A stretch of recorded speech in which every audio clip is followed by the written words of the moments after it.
are more casual about qualifying the people we allow to act as advocates in the courtroom than we are about licensing electricians.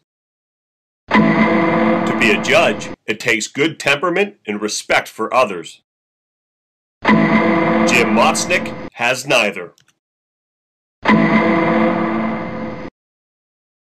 A council controversy. A stunning vote puts Doug Shields in the chair as council president in Pittsburgh, and that has another man feeling a bit betrayed tonight. Andy Gastmeyer live downtown story at 5. Andy, good evening.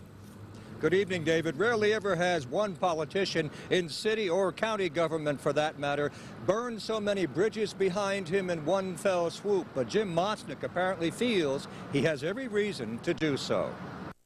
I ask you all to keep in your prayers Mayor Bob O'Connor and the O'Connor family. If only, as some council members see it, Jim Motznick had been as respectful last week in behind-the-scenes conversations as he was in public opening today's council meeting, he might have left at the end of the day with the title of council president.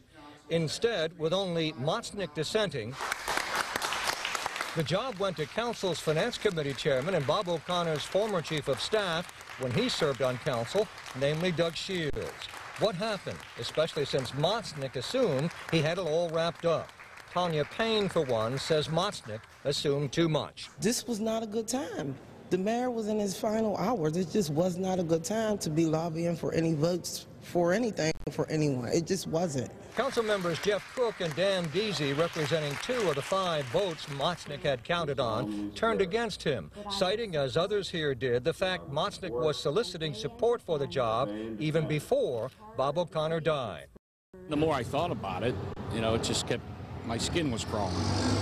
Just to think that, somebody would be out soliciting before the mayor even passed. While a mea culpa was expected, Motznick is obviously not ready to make one. I question Cook and Deasy's intelligence. Criticism of his colleagues quickly degenerated into insult. I had verbal commitments from Doug Shields, from Dan Deasy, from Jeff Cook, that they were on board to vote for me for council president, only to see that they basically lied to me.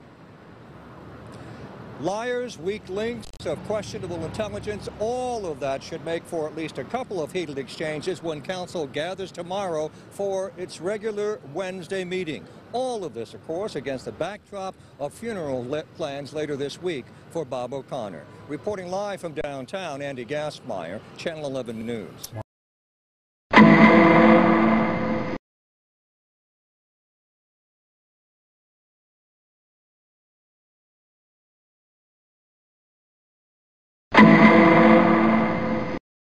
I'm Michael Diven, and I approve this message.